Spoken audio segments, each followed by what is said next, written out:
Shabbat Shalom, nous sommes la veille de Rosh Hashanah, nous commençons à nous préparer, tout le monde est en train d'acheter les simanim, de préparer l'endroit où il va prier, on est tous en train d'attendre que l'année se termine, l'année commence. Vous savez que Rosh Hashanah s'appelle le début de l'année, normalement nous devrons d'abord fêter la fin de l'année et pas le début de l'année, ça devrait être d'abord solde de tout compte et après demander un début d'année.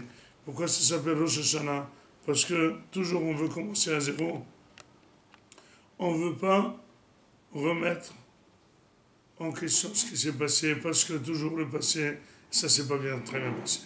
Donc on ne veut même pas faire de bilan. On veut toujours terminer l'année comme ça se termine et plutôt commencer l'année. On raconte une fois une histoire que le roi de France devait faire la paix avec le tsar de Russie. Et ils ont envoyé les ministères des Extérieurs, ils se sont entendus, et finalement, pour le sommet, le roi de France a été invité chez le tsar. En étant invité, le tsar en Russie a préparé la cérémonie de manière très très calculée, très méticuleuse, et il a préparé bien sûr un repas, un gourmet extraordinaire. Le président de France, le roi de la France, s'est mis à manger. C'était du poulet très très bien cuisiné. Le roi a mangé et finalement, il a presque terminé toute l'assiette. Il a dit au tsar de Russie que c'est très bon. On lui a dit, est-ce que vous voulez ajouter? Il a dit, ok. Il a ajouté encore une part. En terminant, il a demandé à son cuisinier qui était avec lui, je t'en prie, prends la recette du chef cuisinier russe, je voudrais que tu nous fasses quelque chose pareil à l'Élysée. De retour, 2 mois après, le roi a commencé à se rappeler la belle cuisine. Il demande à son chef, fais-nous le plat de poulet qu'on a goûté en Russie. Et finalement, le monsieur, il a pris la recette. A, B, C, D, ta. Ça lui a pris au moins une journée.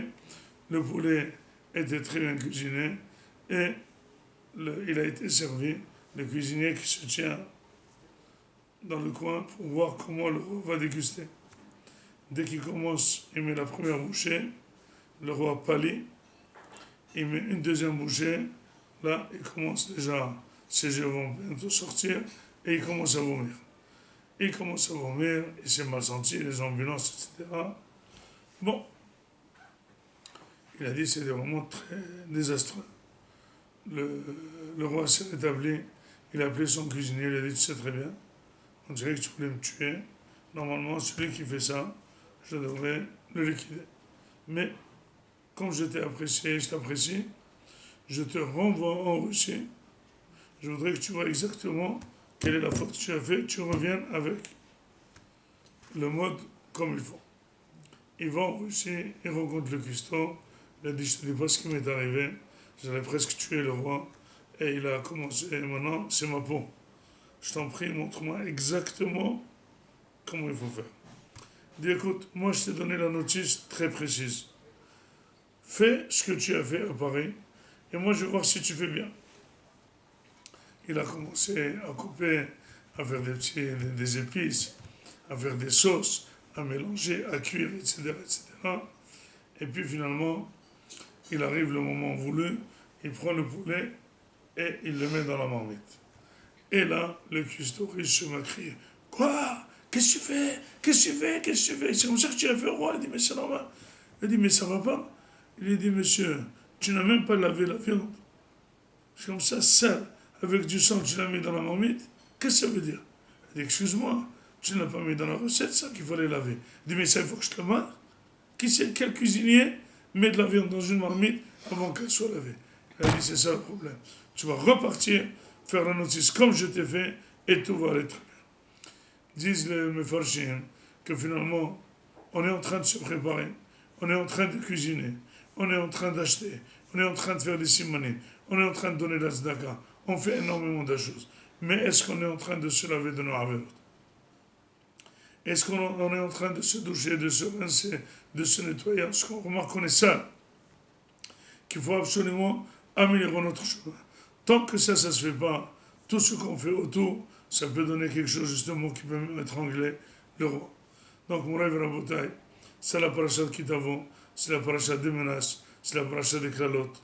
Quand les menaces sont menaces, on se tient à carreau. C'est quand on prend les menaces pour de la rigolade, c'est pour ça qu'on se permet de faire ce qu'on veut. Venons prendre les menaces au sérieux et surtout comprendre que le plus important dans Avodat Hashem, c'est le servir avec joie. Tout ce qu'on fait avec lui, nos prières, nos études, nos tzedaka, nos mitzvot, être très content que Hashem nous a tout donné, on lui doit tout, et tant que, dès qu'on lui devons tout, alors là, notre travail, notre avodah vers Hashem va être une autre, et finalement, c'est la meilleure manière de demander Shana Tov Vorachet. Ça ne sert à rien de demander beaucoup d'argent, ça ne sert à rien de demander beaucoup de santé, mais il faut demander beaucoup d'argent et beaucoup de santé pour faire plaisir à Kadosh Baruch Hu. Zochrenu l'chaim, melech havetz v'chaim, kotvenu b'sefer chaim, lema'ancha, pour toi, Elokim Haim. Shabbat Shalom.